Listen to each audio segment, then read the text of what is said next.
This is Mrs. Hudgeons, and I'm going to talk to you today with your sexual and asexual reproduction video notes.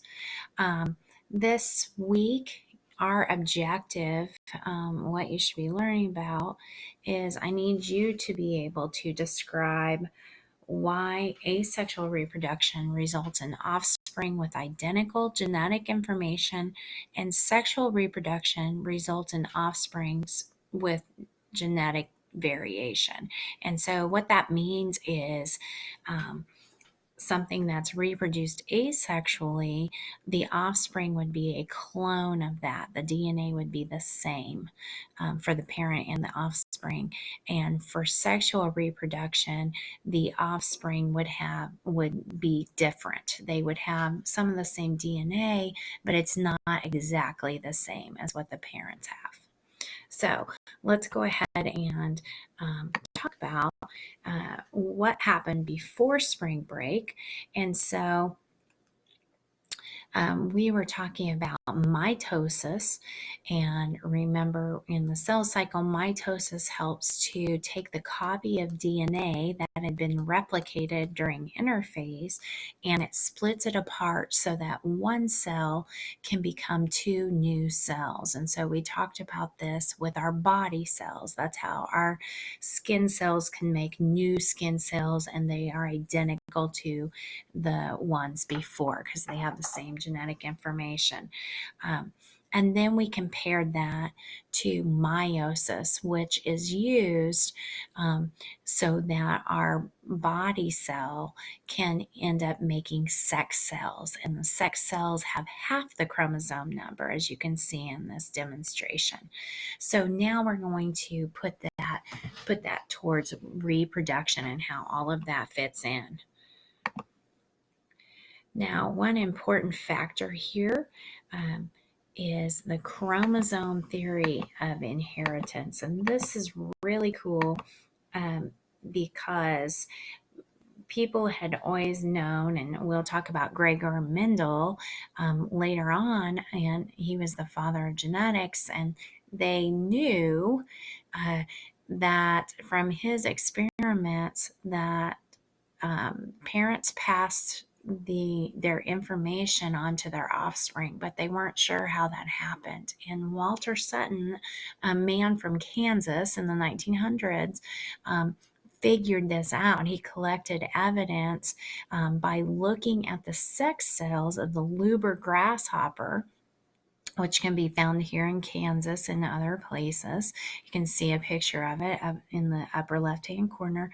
And the Luber grasshopper's sex cells happened to be very large, and so it was easy for him to count the number of chromosomes that were in them, and he noticed that they had half the number as the body cells of the grasshopper. And so what this led him to believe and then put forth in the theory is that half of the chromosomes come from mom and half of the chromosomes of an organism come from the dad.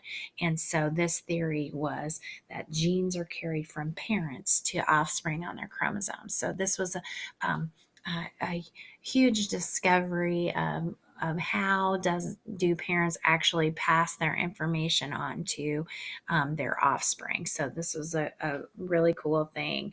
And he was from Kansas.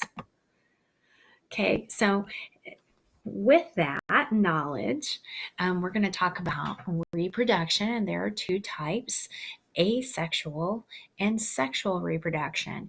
And this is so important because all living things die at some point. And so it's very important that living organisms reproduce to ensure that the species does not die out. So this is a part of a characteristic of living thing. The Dr. Girl that we talked about at the beginning of the year, it's a very important part. Living things must reproduce so that they do not die out. So let's look at asexual reproduction. This would be one you are not as familiar with.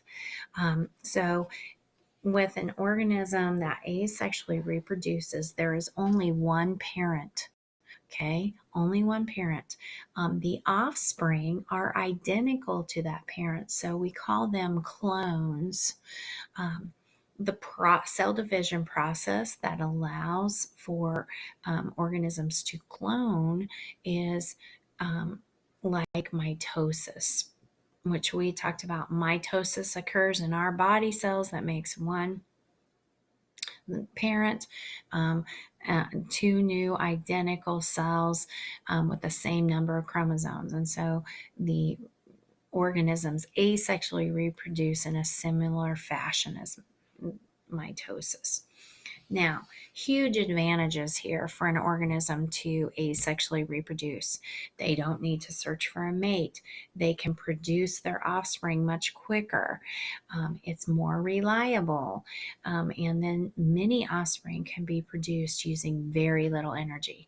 Now, so lots of great advantages. However, huge disadvantage. There is no genetic diversity or variety. So if a disease comes along, it could wipe out the whole population because all of them are exactly the same. Okay, so that would be a huge disadvantage. Now, there are many different kinds there of asexual reproduction. And again, here's this picture of mitosis that where we had 46 to start with and the offspring have 46. So that is what's happening for organisms to clone, a very similar process. Now, I listed about 7 different types of asexual reproduction here, and I'm going to talk to you about several of these and show you the pictures of organisms that do this, okay?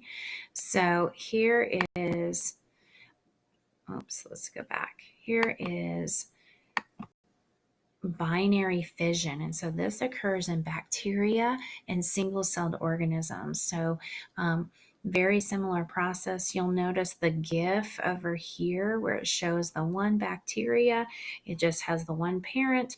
It clones itself and continues, and you can see how rapidly you can get a huge population of offspring from this. Okay. And then again, single-celled organisms. We saw this is a euglena, a paramecium, and an amoeba. These are all single-celled organisms that we looked at under the microscope when we did our pond water lab. These also can asexually reproduce through binary fission. Now, and I'm talking to you about how they can asexually reproduce, but they also can sexually reproduce. Okay, but this is what it's called if they asexually reproduce.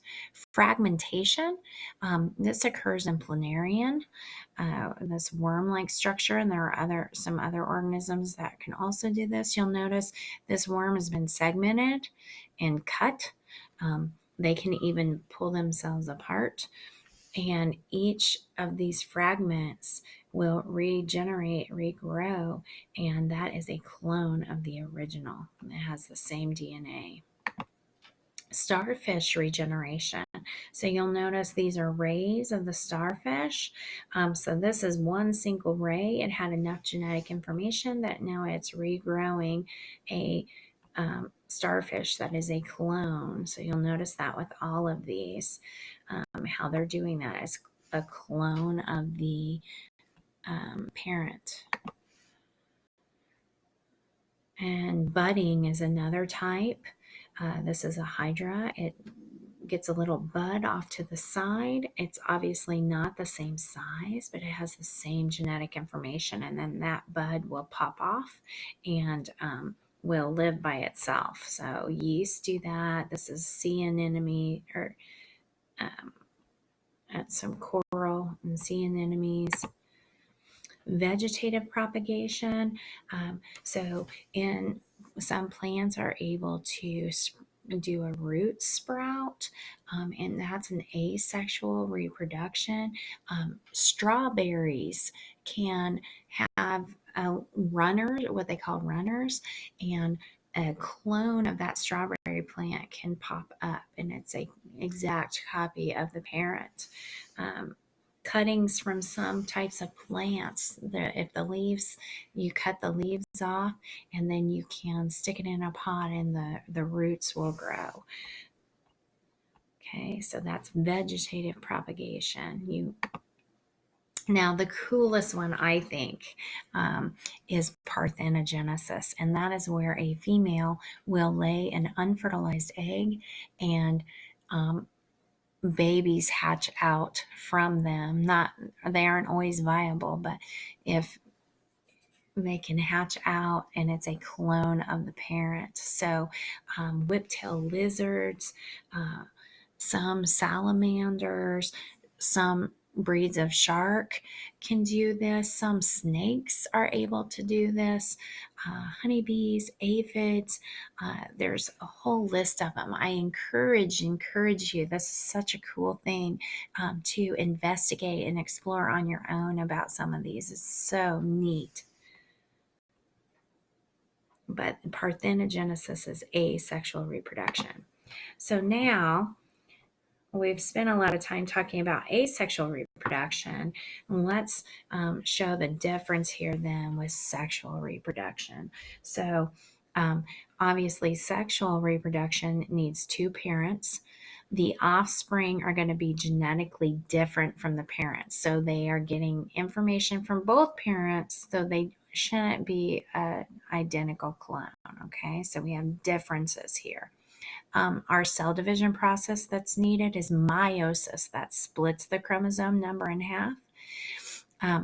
The huge advantage here is that the offspring have different characteristics that might make them more adapted to survive. So we call that genetic diversity. So one of them might be really smart or really fast or have different adaptations that help them to survive. Okay. Disadvantages, and you'll notice that our advantage and disadvantage is just a swap of what it was for asexual reproduction.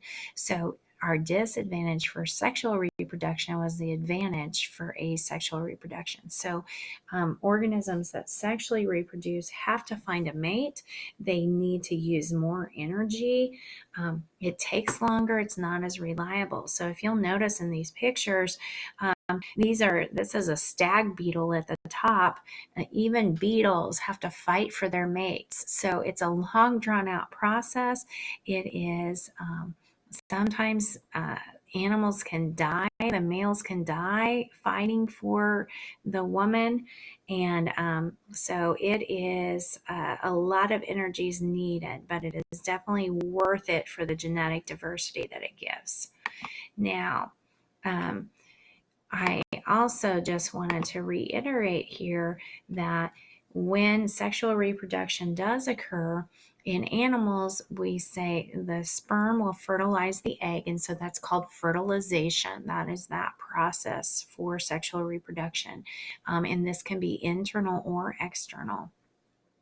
And in plants, it occurs as pollination. So if pollen in the air is actually sperm from plants, and the egg is an ovule. So when that happens, we call that pollination, and that's sexual reproduction in plants. And the flowers are definitely a big contributor to that. They have the male and female parts, and a seed is the fertilized zygote.